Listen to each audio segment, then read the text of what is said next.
Hey, it's me, MLB. Here's chapter 106 of Rapid Fate Online, and this one's titled Sudden Mission. That night you dove again, spending time on your cooking skills with Delilah, while Tamajiki and Praetorian prepared for their guard mission. Come on, Praetorian said to him. Let's go to the meeting point. They want to discuss things about the move. Now? Tamajiki asked. Yep. Things happen last minute, so that their plans can't get intercepted, Praetorian said, picking up a few things before leading the way out the house. If the plans are known for a long time, there's a high risk of someone else either finding out about it or people from the inside messing it up. Tamajiki nodded. So that's why they've been so hard to catch. Following Praetorian from the house, they set off to a higher level to meet those in charge of the next operation.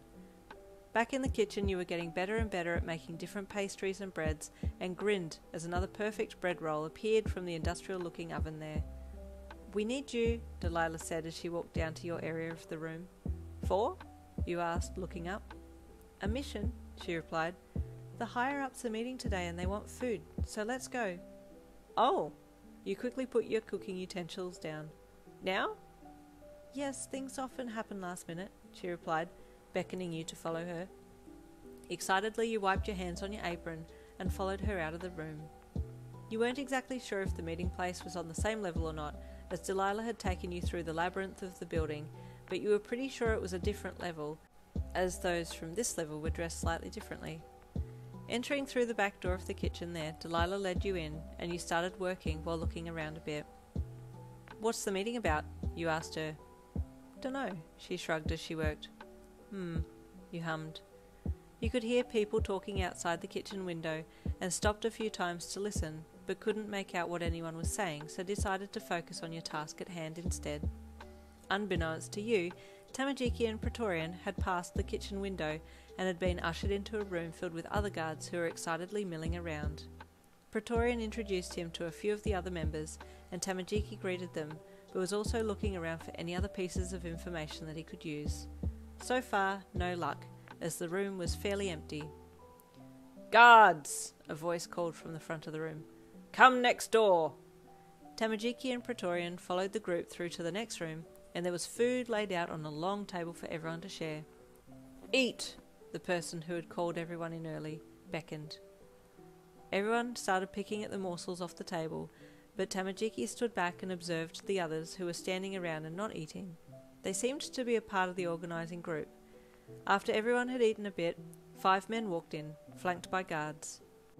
Greetings, the leader said as he walked in. Tamajiki looked above his head to read his username. Supreme, it read. Is that meaning that he's the Supreme Commander, the leader of the Blue Businessmen? He eyed the man and then looked at Praetorian. Is he the leader of the Blue Businessmen? He asked softly. No, but he's close to the man in charge, Praetorian replied softly as well. No one's met the person in charge. That's the same thing that Yin told me, Tamajiki thought with a slight scowl on his face. Why has no one met the person at the top?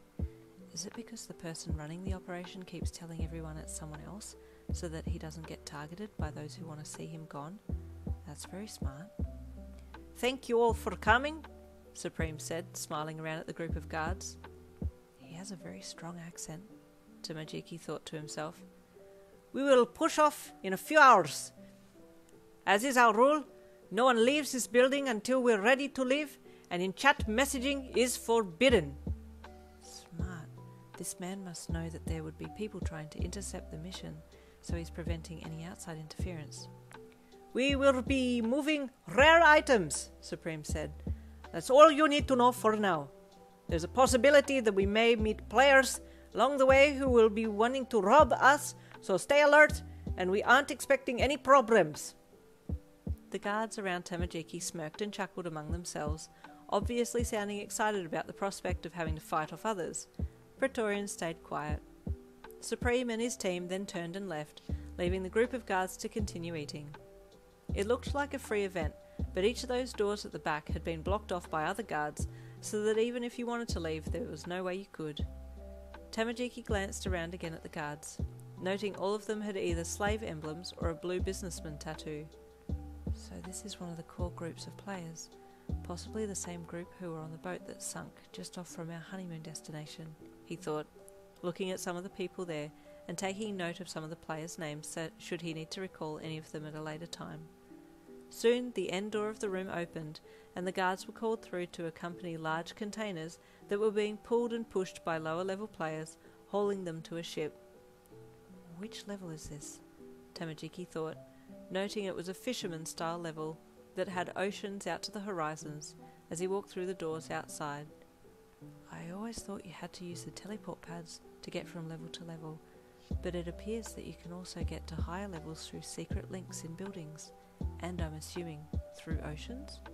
Because this definitely is not the honeymoon level, but maybe the oceans on each level are connected. Tamajiki watched as the lower level players loaded the boxes aboard the ship.